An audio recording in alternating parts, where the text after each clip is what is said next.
এটা দেখ আগে। এটা কি? ও বিয়ের কার্ড তোমার কাছে কিভাবে আসলো? আমি তো তোমার জন্য আনছিলাম। এই যে এটা তোমার।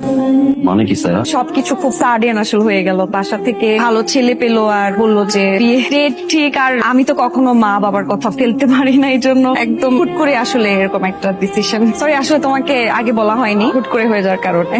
কি ছিল? মানে তুমি কি এখন মানে তুমি কি ভাবতেছো তোমার সাথে আমার এরকম কিচ্ছু না, উই আর জাস্ট ফ্রেন্ড। কি ভাবতেছো তুমি? ওই পর্যন্ত চলে গেছো? ও মাই গড, এরকম কিছুই না। হ্যাঁ, আমরা ভালো ফ্রেন্ড, আমি তোমার সাথে ভালো টাইম স্পেন্ড করেছি, তুমি আমার সাথে ভালো টাইম স্পেন্ড করেছো, দ্যাটস ইট। এর বাইরে কিচ্ছু না। তোমাকে হয়তো ভার্সিটির অনেক মেয়েরা পছন্দ করে, তুমি গুড লুকিং এবং ইটস ফাইন, বাট আমি নো, আমি তোমাকে জাস্ট ফ্রেন্ডের চোখে দেখি, এর বাইরে কিচ্ছু ভাবতে পারবো না। It's just a infatuation. তুমি এরকম মুখ করে রাখছো কেন? কাম অন, আমার বিয়ে কত প্ল্যান, তুমি তো মাস্ট আসবা।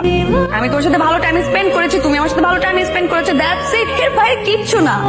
স্যার আমি যতদূর ভেবেছি একা একা ভাবিনি, আমাকে ভাবাইছো তুমি। স্যার আমি তোমাকে ভালোবাসি, আমি থাকতে পারছি না স্যার, একটা সেকেন্ড আমি ঘুমাইতে পারি নাই। আমি কেমন একটা যন্ত্রণা পাচ্ছি স্যার, যা আমি কখনো কোনোদিন পাই নাই। আমি তোমাকে ভালোবাসি স্যার, আর আমি এটাও জানি তুমি আমাকে ভালোবাসো। শুনলাম কোন এক নেতার ছেলের সাথে তোমার বিয়ে হচ্ছে, আমি জানি না কে চাপটা কিসের স্যার, পরিবারের নেতার নাকি নেতার ছেলের।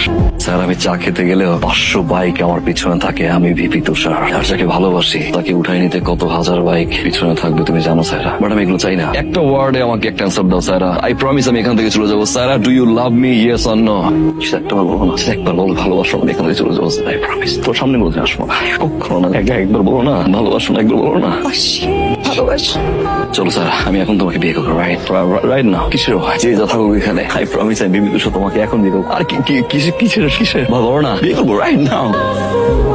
কোথায় বিয়ে? কাকে? আমাকে? মিথ্যা, আমি তোমাকে কখনো ভালোবাসি না। ও তাহলে কেন একসাথে এত ঘুরলাম, কেন ভালোবাসালাম? কি বুঝো নাই আজকের এই দিনটার জন্য? এখনো বুঝতেছো না? দেখো তো চিনো কিনা, মনে পড়ে না? অবশ্য মনে না পড়াটাই তোমার জন্য খুব স্বাভাবিক। এরকম ঘটনা তো তোমার জন্য এক না একাধিকবার ঘটে, অহরহ ঘটে, সবসময় ঘটে, তাই না? আমি একটু কষ্ট করে মনে করাই দিই। কাজী সাহেব, শুভ কাজে দেরি আর করেন না, শুরু করেন। কি বলেন বে সাহেব? হ্যাঁ, শুভ কাজে দেরি করতে নেই, শুরু করে দেন। রূপনগর নিবাসী জনাব আশরাফ রহমানের বড় মেয়ে মোসাম্মদ উলি রহমানের সাথে আপনি সাভার নিবাসী জনাব জাফর সাহেবের একমাত্র ছেলে আসিফের সহিত 10,01,000 টাকা দেনমোহর ধার্য করিয়া। বুঝলাম না আঙ্কেল, ছেলেটা তো মেয়ের মতো ট্রিট করলে হবে না আঙ্কেল, হবে? অবস্থা খারাপ আঙ্কেল, বলা মানুষ প্রেম টেম করতেই পারে। বুঝলাম ধরা খাইছে, বুঝান ভালো নাই লাগতে পারে আপনার, কথা বলেন, মেয়ের ফ্যামিলির সাথে কথা বলেন, করে বিয়ে দিয়ে দিবেন। তুমি কে? আমি তুষার আঙ্কেল, বিবি তুষার। তোমার নাম শুনেছি, বসো, বিয়ের কাজটা সারি, তারপর তোমাদের আপ্যায়ন করি। না আঙ্কেল, আমার আবার একটা মিটিং আছে আঙ্কেল, আমি বেশিক্ষণ বসবো না, আরেকদিন আসবো। আমি আসছি বরকে উঠে নিয়ে যেতে। বরকে উঠে নিয়ে যাবো মানে? মানে বুঝেন না আঙ্কেল, আপনার ছেলে প্রেম করছে আরেক মেয়ের সাথে, হুট করে বিয়ে দিবেন, এটার কথা ভাবছেন? অবস্থা কি এভাবে কি সমাধান হয় আঙ্কেল? হয় না? এই রে রাজি এই বিয়েতে চলে গেলাম বলা নিয়ে স্পিডে ফোন দেয়, উচিত হবে না। তোমরা বিপি হয়েছে দেখে সবকিছু এইভাবে করবা, সেই জন্য দেশের এই অবস্থা।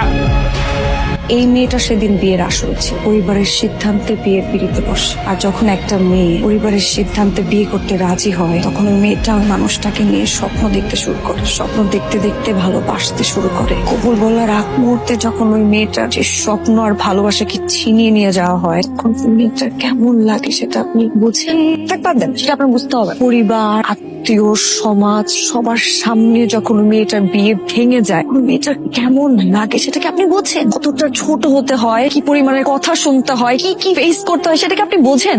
ও তাদের সাথে তো মেয়েটার পরিচয় করাই দেনি। মেয়েটা আমার বোন তুলি, 5 মাস আমি, আমার মা, আমার বাবা একটা জীবন্ত লাশ নিয়ে ঘুরে বেড়াচ্ছি। আমার বোন ঠিকভাবে হাসে না, কথা বলে না, খায় না। আমার বোন নাই, সে একজন মানসিক রোগী, শি ইজ ট্রমাটাইজড। ওই দিনের পর থেকে আমি সিদ্ধান্ত নিয়েছি, 1 দিন পর হোক, 2 দিন পর হোক, 3 দিন পর হোক, কিংবা 5 বছর পর হোক, আমি 1 সেকেন্ডের জন্য হলেও ফিল করাবো ভালোবাসার মানুষকে হারানোর যন্ত্রণা কতটা ভয়ঙ্কর হয়।